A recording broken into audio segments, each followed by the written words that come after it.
परमात्मा कण कण में नहीं है, कण कण में है भगवान। यह है घोर अज्ञान। आस्तिक बनने के नाम से लोग जो है नास्तिकता का प्रसार करते हैं। जैसे अभी आपने सुने होंगे रामपाल, अभी यहाँ उसके लोग चेले लोग घूम रहे होंगे इस महाकुंभ में भी, परंतु वो कुंभ को नहीं मानते। वो लोग, ये जो कुंभ को वो लोग नहीं मानते, बिल्कुल नहीं मानते कुंभ को। भगवान शिव को नहीं मानते वो लोग, रामपाल वाले लोग। और जो है विष्णु भगवान को नहीं मानते, श्री कृष्ण भगवान को नहीं मानते हैं। ब्रह्मा विष्णु डाल पात मूल कबीर बोलते हैं। कबीर दास को ही वे लोग भगवान मानते हैं, समझे। कबीर पंथी भी नहीं हो, उसने नया ही पंथ निकाला। वरवाला हरियाणा में जो है उसका जो है मेन रामपाल क्या कहता है, कबीर भगवान है। ऐसा उसने जो है एक ज्ञान गंगा करके किताब छाप रखा है। गीता का श्लोकों का जो है गलत अर्थ लगा करके, गलत व्याख्या करके उसको जो है लोगों के जो भोले भाले जो संसार के जो हमारे जो है हिंदू लोग है, जो अपने जो है भाई बंद है सनातनी है, उनको भ्रमित कर रखा है। ऐसा चित्र बना रहे। गीता में बोलते हैं ना भगवान, ऊर्ध्व मूल मध शाखा, बोलते हैं ना कि मैं ऊपर, मेरा मूल है ऊपर है। इस संसार वृक्ष का जो मूल मैं हूँ, और मैं वैकुंठ लोक में निवास करता हूँ, ऊपर निवास करता हूँ। और संसार का वृक्ष ऐसा है, नीचे की तरफ उसकी शाखाएं, उसका जो जड़ है, उसके मूल है ऊपर की तरफ वैकुंठ आदि लोक है, भगवान ने कहा है। और संसार वृक्ष का मूल मैं ही हूँ, मुझसे संसार वृक्ष उत्पन्न होता, भगवान ने कहा। परंतु उसने क्या कैसे चित्र बना रखा है उस कबीर ने, ऊर्ध्व मूल मद शाखा के जगह में ऊपर के मूल में कबीर दास को दिखा रखा, चित्र के रूप में दर्शा रखा। वो ज्ञान गंगा किताब में वो ऐसा चित्र बना रखा उसने, सुना पहले ही पन्ना में। तो ऐसा जड़ बना रखा है, और जड़ के ऊपर में कबीर को बैठा रखा है, और नीचे फिर उसका जो है स्तंभ है, उसके नीचे फिर जो है मुख्य शाखा है। मुख्य शाखा में जो है ब्रह्मा विष्णु महेश को बैठा रखा है, मुख्य शाखा के रूप में दर्शा करके। और फिर छोटे छोटे शाखा के रूप में और अन्य देवी देवता को दिखा रखा है, और पत्ते आदि नीचे बना रखा है उसने। जैसे वेद के रूप में, वेद बोलते संसार रूपी वृक्ष का जो है, ये वेद ही उसके पत्ते, भगवान ने गीता में कहा ना। परंतु वो भगवान ने जो कहा उसके विपरीत उसने कहा, भगवान ने जो कहा उसके विपरीत कहा। तो ऐसे नास्तिकों की जो है ना, मतलब बातों में नहीं आना चाहिए। ऐसे नास्तिकों के बातों में पढ़ करके अपने जीवन को भ्रम में डाल करके अपने जीवन को नष्ट नहीं करना चाहिए। नौमन सुत उलझियार सिर है झकमार, सतगुरु ऐसा सुलझा दे उलझन दूजी बार। गुरुबिन माला फेरते गुरुबिन देते दान, गुरुबिन दोनों निष्फल है पूछो वेद पुराण। बंदी छोड़ कबीर साहेब की जय, बंदी छोड़ गरीबदास जी महाराज की जय, स्वामी राम देवानंद जी महाराज की जय, बंदी छोड़ सतगुरु रामपाल जी महाराज की जय हो सत साहेब। तो एक संत हैं जो संत रामपाल जी महाराज जी के बारे में बोल रहे हैं कि ऐसे तो अनेकों संत हैं जो संत रामपाल जी महाराज जी के बारे में बोलते हैं, तो उन लोगों के लिए संदेश है। तो संत रामपाल जी महाराज जी के बारे में बोल रहे हैं कि वो ब्रह्मा विष्णु महेश को नहीं मानते और कुंभ को नहीं मानते। तो आइए संत रामपाल जी महाराज जी के विचार जानते हैं कि इनकी बातों में कितनी सच्चाई है। ये संत जो बोल रहे हैं संत रामपाल जी महाराज जी के बारे में, ये झूठ बोल रहे हैं या सच बोल रहे हैं। आइए संत रामपाल जी महाराज जी के विचार को जानकर इनके बीच में परख करते हैं। सत साहेब। ब्रह्मा विष्णु महेश को हम छुड़वा सकते हैं? हम कोई बालक हैं? परमात्मा कबीर जी आदरणीय गरीबदास साहिब जी को सतलोक लेकर गए थे। वह सब सतीथि से परिचित करा कर, ब्रह्मा विष्णु महेश की सतीथि से परिचित करा कर वापस छोड़ दिया। उसके बाद उन्होंने कहा था, तीनों देवा कमल दल बसे, ये ब्रह्मा विष्णु महेश, प्रथम इनकी वंदना फिर सुन सतगुरु उपदेश। उन्होंने कहा था कि ब्रह्मा विष्णु ये तीनों देवा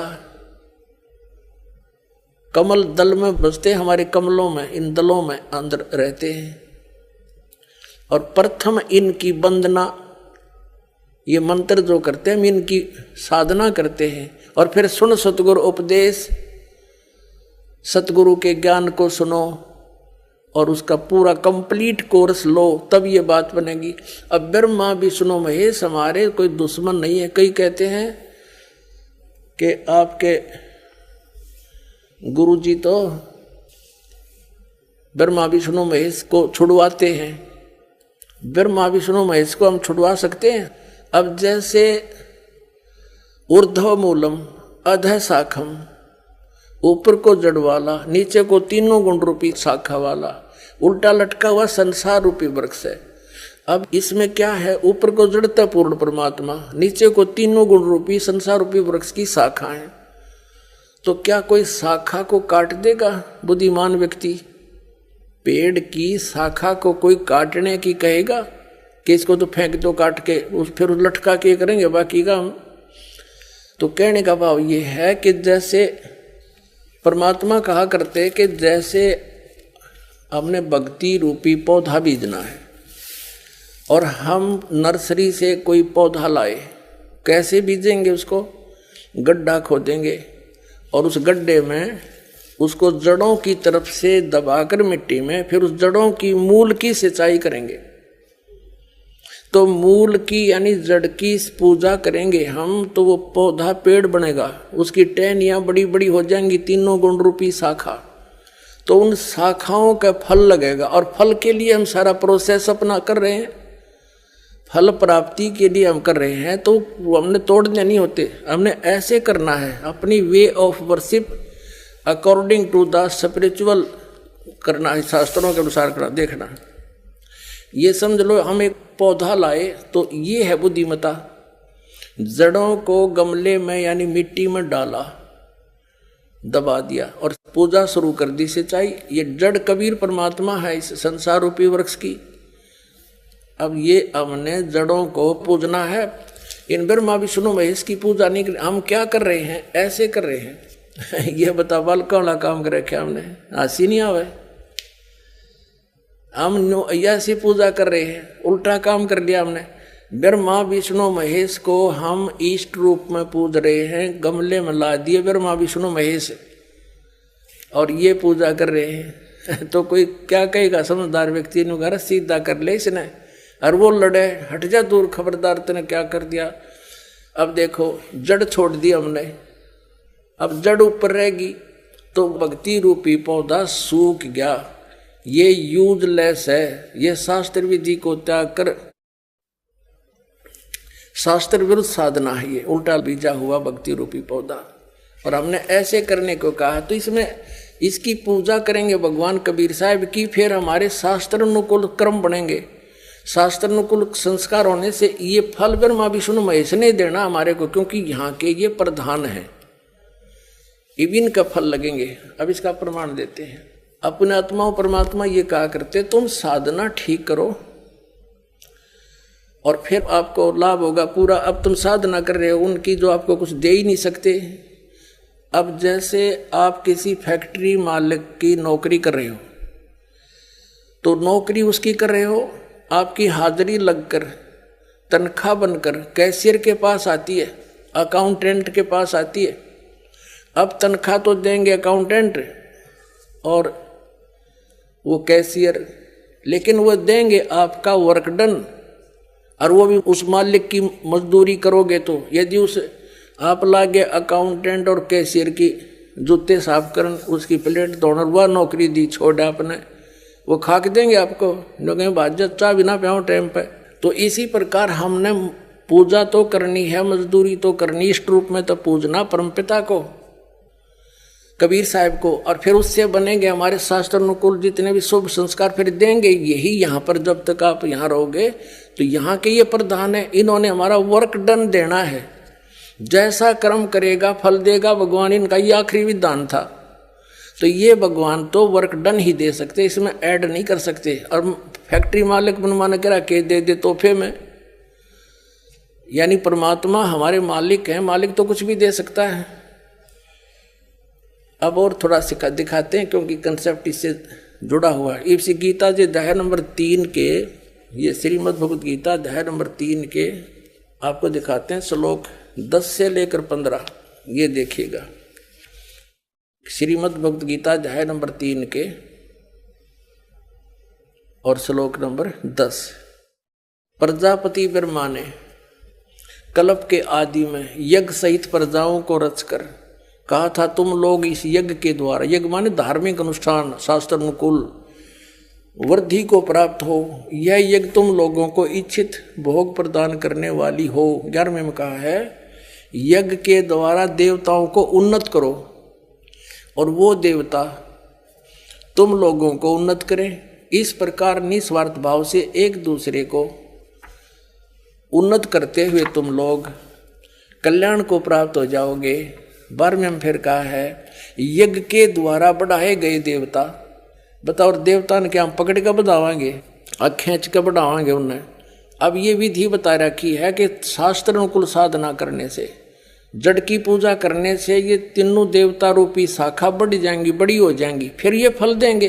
देखिए यज्ञ के द्वारा शास्त्र अनुकूल साधना के द्वारा बढ़ाए हुए यानी बढ़े हुए देवता, ये तीनों शाखाएं तुम लोगों के बिना मांगे ही इच्छित भोग निश्चय देते रहेंगे। उन देवताओं को दिए हुए भोगों को जो पुरुष उनके बिना दिए स्वयं भोगता है वह चोर है। अब क्या सिद्ध हो गया कि जैसे हम मूल की पूजा करेंगे, मूल की यानी जड़ की पूजा करने से टहनी बड़ी हो जाएंगी, ये देवता बढ़ गए, बड़े होकर ये फलों से लथपथ हो जाएंगी, ये टहनी बिना मांगे देंगे अपने आप, क्योंकि हम मूल की पूजा कर रहे हैं तो अपने आप इनका बस की बात नहीं, देने पड़ेंगे फल हमारे को। आगे देखो, और जो फिर कहते हैं धर्म दान नहीं करते तो वो तो चोर हैं, वो फिर स्वयं भोगता है बिना गुण को दिए यानी बिना कुछ दान किए तो चोर है। 13वें में कहा है यज्ञ से बचे हुए अन्न को खाने वाले श्रेष्ठ पुरुष सब पापों से मुक्त हो जाते हैं, और जो पापी लोग अपने शरीर पोषण के लिए ये अन्न पकाते हैं वे तो पाप ही खाते हैं। इसका कहने का अर्थ यह है अपने आत्माओं यहाँ पर सतलोक आश्रम बरवाला जिला हिसार हरियाणा में पूरे विश्व में एक ये स्थान है जहाँ शास्त्र अनुकूल साधना होती है।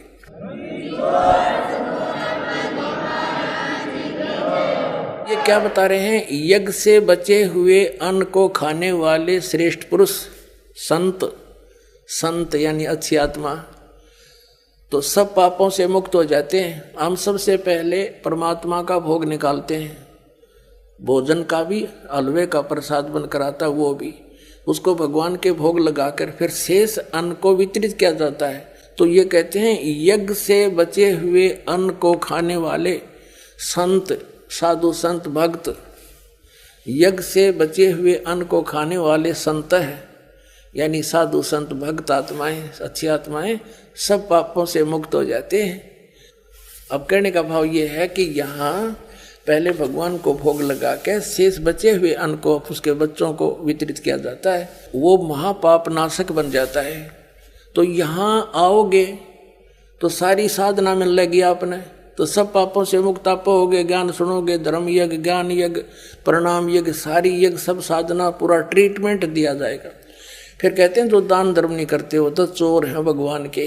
जिन हर की चोरी करी और गए राम गुण भूल, ते बिदना बागुल किए वो फिर झूलें उल्टी झूल। कहते हैं जिन हर की चोरी करी, भगवान ने जो आपको दान दिया है धन आपके संस्कार में, उसको आगे दान जो नहीं करता वो तो चोर बताया भगवान का। तो फिर क्या बताते हैं देखिएगा, आगे इसमें निष्कर्ष निकल रहा है। 3रे अध्याय का हमने ये 13वां श्लोक पढ़ लिया। यज्ञ से बचे हुए अन्न को खाने वाले श्रेष्ठ संत माने आप अच्छी आत्माएं सब पापों से मुक्त हो जाते हैं, और जो पापी लोग अपना केवल कमाया और खाया वहीं तक सीमित हैं वो तो पाप को खाते हैं। अब 14 और 15 में एक निर्णायक ज्ञान दे दिया। पहले इनका अनुवाद पढ़ाएंगे इंजीनियरों का, फिर समझ में आएगा। संपूर्ण प्राणी अन्न से उत्पन्न होते हैं, अन्न की उत्पत्ति वृष्टि से होती है, वृष्टि यज्ञ से होती है, यज्ञ इसका अर्थ है शास्त्र अनुकूल कर्मों से जो होता है वो विहित कर्मों से उत्पन्न होने वाले हैं, यज्ञ यानी धार्मिक अनुष्ठान। और कर्म समुदाय को तो ब्रह्मो उद्भवम, इन्होंने ब्रह्म का अर्थ वेद कर दिया है। कोई बात हुई, ब्रह्म का अर्थ वेद कर दिया। ये लिखना था कि देखो हम यहाँ पर आए इस काल के लोक में तो हमने कर्म करके ही मिलेगा, ना कति नहीं मिले। तो कहते हैं ये कर्म लगाए ब्रह्म ने बनाया विधान यहाँ का, और ब्रह्म की उत्पत्ति हुई परम अक्षर ब्रह्म से, उस परमात्मा से, सच्चिदानंद घन ब्रह्म से। इसका अर्थ तो ये है, लेकिन इन अज्ञानियों ने कुछ ज्ञान तो था नहीं, सारे उल्टे अडंगे अड़ा दिए। ये देखिएगा, कर्म समुदाय को तू वेद से उत्पन्न नहीं, ब्रह्म से उत्पन्न हुए, और ब्रह्म अक्षरम उद्भवम अविनाशी परमात्मा से, यहाँ ब्रह्म लिखना था, ब्रह्म ये काल अविनाशी परमात्मा से उत्पन्न हुआ जान। इससे सिद्ध होता है कि सर्वगतम ब्रह्म, सर्वगतम माने सर्वव्यापी परमात्मा, सबका मालिक, सदा ही यज्ञों में प्रतिष्ठित है, वो इष्ट रूप में पूज्य है, वही प्रतिष्ठित है सभी यज्ञों में, उसको इष्ट मानकर पूजा करनी चाहिए। इसका निष्कर्ष ये निकल गया। अब हम उस परमात्मा को इष्ट मानकर पूजा करेंगे तो हमारी शास्त्र अनुकूल साधना होगी। और इसमें कहा है कि सारा जो शास्त्र अनुकूल साधना करने से हमारे शुभ संस्कार बनेंगे, ये भक्ति रूपी पौधा बड़ा होगा, ब्रह्मा विष्णु महेश के पास हमारे संस्कार जाएंगे, और ये बिना मांगे आपको देंगे, आपको बिना मांगे देंगे। जैसे फल लदपत हो गए टहनिया के, आप भी खाओ, रिश्तेदार भी ले जाओ, और पड़ोसी भी तोड़ ले जाओ तो भी समाप्त ना हो। तो इतना इस प्रकार हमारा ये पूरा भक्ति क्रम पूरा होता है। तो हम आपको सबसे पहले परमात्मा ने कहा है कि तीनों देवा इन कमल दलों में बसे, ये ब्रह्मा विष्णु महेश, और प्रथम इनकी वंदना, और फिर सुन सतगुरु उपदेश। तो हम इनकी पूजा नहीं कर रहे, हम किसी का किराया दे रहे हैं, जैसे हम टैक्स भर रहे हैं बिजली का, हम बिल भर रहे हैं इसका टेलीफोन का, वो पूजा थोड़ी कर रहे हैं, वो तो हम उनको दे रहे हैं, तो वो हमारी सुविधाएं जारी रखेंगे, नहीं देंगे तो कनेक्शन काट देंगे। तो हम शास्त्र अनुकूल साधना कंप्लीट कोर्स ना करके अपनी अपनी डफली पीट रहे हैं, जिस कारण से हम परमात्मा से मिलने वाली साधना